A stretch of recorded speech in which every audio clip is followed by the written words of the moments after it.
There are many harmful aspects of Alcoholics Anonymous, including what is said directly in the big book of Alcoholics Anonymous. Hello, my name is Kirsten, and welcome to the Sobriety Bestie podcast. I'm super excited you're here as we are going to dive into what I believe is the most harmful line, and maybe it's like two sentences, or it looks like it's a couple of sentences, the most harmful paragraph, in my opinion, in the big book of Alcoholics Anonymous. You know, there's a lot of people who probably are inside Alcoholics Anonymous, or at least they vibe with the ideology in some way, who comment all over my socials saying things like, but that's not in the big book, or the big book never said the word disease, or the big book doesn't say sponsorship, or whatever. Like, they comment as if whatever's in the big book is exactly what AA is, and AA is nothing else. And I don't know about you, but I didn't do AA by only reading a book. The book was not my only experience of AA. In fact, most of my time doing AA was not reading the book. Most of my time in AA was inside the actual meetings, whether it was at a clubhouse or a church basement or whatever. And so when I think about what is inside Alcoholics Anonymous, it's the meetings, it's the fellowship, the people, it's the literature, including the big book of Alcoholics Anonymous, it's the service, including hospitals, institutions, and jails. Oh my. And it's every single thing that I experience. It's the conferences. It's the, I don't know, like my sponsee and I went to Akron, Ohio for Founders Day. So that's Alcoholics Anonymous. What I experienced there was also Alcoholics Anonymous, right? What I experienced in any meeting I ever went to was Alcoholics Anonymous. So people tend to have this false idea that if it's not literally in the first 164 pages of the book of Alcoholics Anonymous, that it's not AA. And I'm like, I don't know. Like, for me, all of it's AA. But anyways, let's look at what I believe is one of the most harmful paragraphs inside the book of Alcoholics Anonymous, and then I'll tell you why I felt it was so harmful, especially now that I've deconstructed AA ideology. For context, I got sober in 2009. I did AA for 10 years, for 10 and a half years actually, and then I left AA 5.5 years ago. So I've been out of AA since the pandemic started in 2020. Here is what I consider to be the most harmful part of the big book of Alcoholics Anonymous. I'm reading page 87 from the 4th edition of the book Alcoholics Anonymous, or also known as the big book, right? Here's what it says. We ask especially for freedom from self-will and are careful not to make any requests for ourselves only. We may ask for ourselves, however, if others will be helped. We are careful never to pray for our own selfish ends. Many of us have wasted a lot of time doing that, and it doesn't work. You can easily see why. So the reason why I feel this was so harmful, I mean, maybe y'all just easy breezied over this and didn't think twice about it. This was drilled into me by my sponsor, and I get that we all have different experiences with our sponsors. I actually loved my sponsor. She, in my view, was great. I really looked up to her when I was in there. In hindsight, what she was saying was the AA ideology. So what she was doing was very, very harmful with me.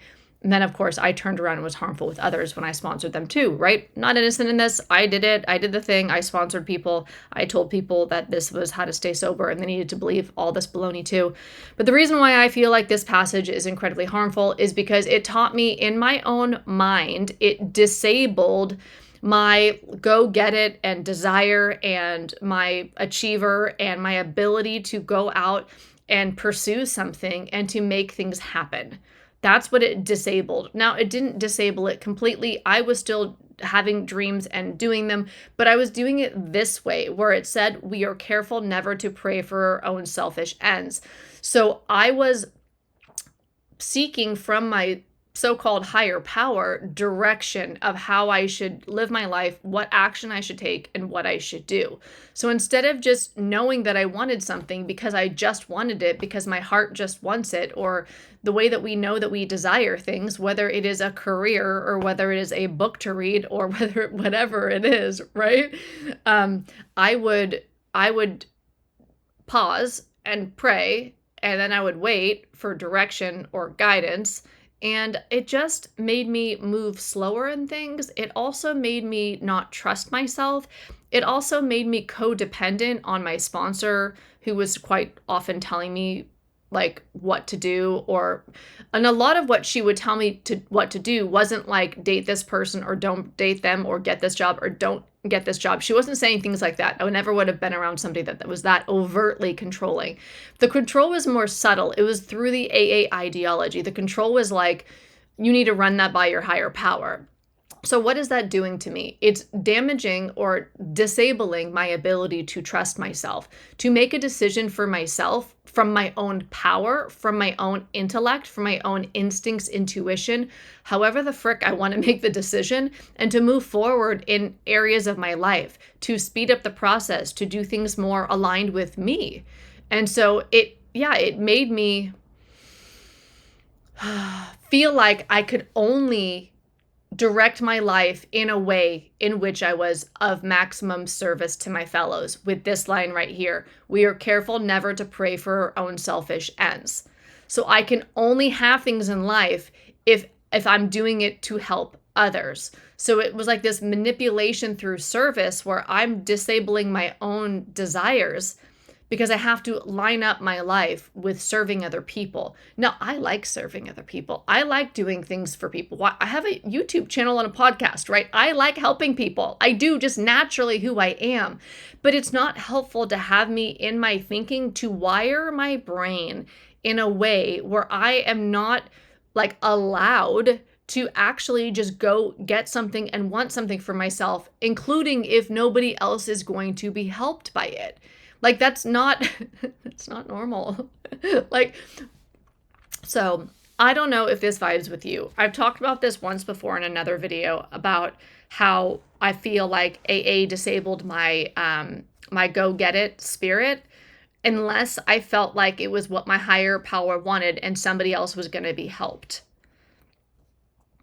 Now I feel like that's just really damaging rhetoric, and it's really fucked up, quite frankly, to brainwash somebody into that and then to tell them over and over and over again that that's what they want to do, and then to be reading this over and over and over again.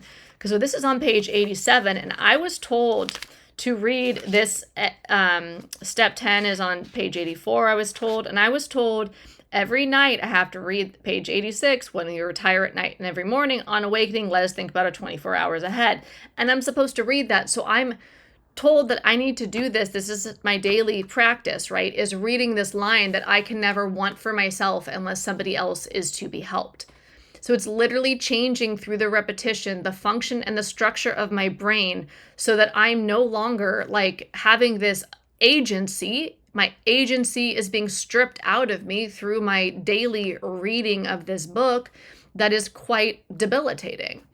So I wanted to bring that up because I realize this now, and I've already been working on like rewiring that, right? And like going for things that I want to go for and not feeling like this codependent learned helplessness that I'm only allowed to want things if other people are being helped by it. So I've already like worked a lot on like rewiring that, but I know that there's some of you that maybe you haven't thought about this yet. Maybe you relate to this. Maybe this is something that you've been dealing with. And quite frankly, I think it can disable us in a lot of areas in our life, whether it comes to our career, our relationships, our finances, our health, or whatever area of our life. This can be a very disabling attitude to have, in my opinion. So let me know what you think. Do you resonate with this? Was this helpful for you? I'm so glad I'm not reading this well, to be honest, I didn't actually read it every day, but there were periods of times and seasons of times where I was, more doing the thing than other times, right? And so there were many days that I read this in the morning, many days in a row for many, many moons. And so, yeah, so that's where I'm at. If you want to deprogram in community, I have a free group called the Deprogram Lounge. I will link that below. We have a book club and we have Zooms. Also, I've gathered the books that have helped me deprogram from 12-step, and I put them in a deprogram book list. If you want to check out my deprogram book list, I will also drop that below. I also have a course about deprogramming from Alcoholics Anonymous. I'll link that below too. But yeah, really, I want to spark the conversation that this video was about, because it's this line in the book that really messed me up for a very long time, and it was subtle, and I didn't notice it. And I believe that it was this passage that slowly eroded my self-esteem, my agency, my autonomy. Of course, a lot of the ideology is harmful, that telling me that I'm powerless, the telling me that I have a forever disease that's doing push-ups in the parking lot, that I need to forever come to AA to get a daily reprieve, that I even need a daily reprieve, that recovery is forever. There are a lot of harmful aspects of it, but this is the one that was like subtle and like it was slowly eroding over time so much about my power. This is how I bled my power out in Alcoholics Anonymous in a lot of ways. Also, that needing to have a sponsor and needing to run things by your sponsor, needing to run things by anybody else. Like, I think it's great to run things by other people, but to be like almost required to run things by your sponsor or a higher power or an old timer or whatever, it's just, I just don't vibe any of that anymore. Let me know if this resonated with you in the comments. Share your thoughts. Let's have this be a conversation starter, this video, because it's not about what I think, it's about what we all think. So what do you think? Let us know your thoughts in the comments. All right, I'll see you in the next video. Take care. Bye.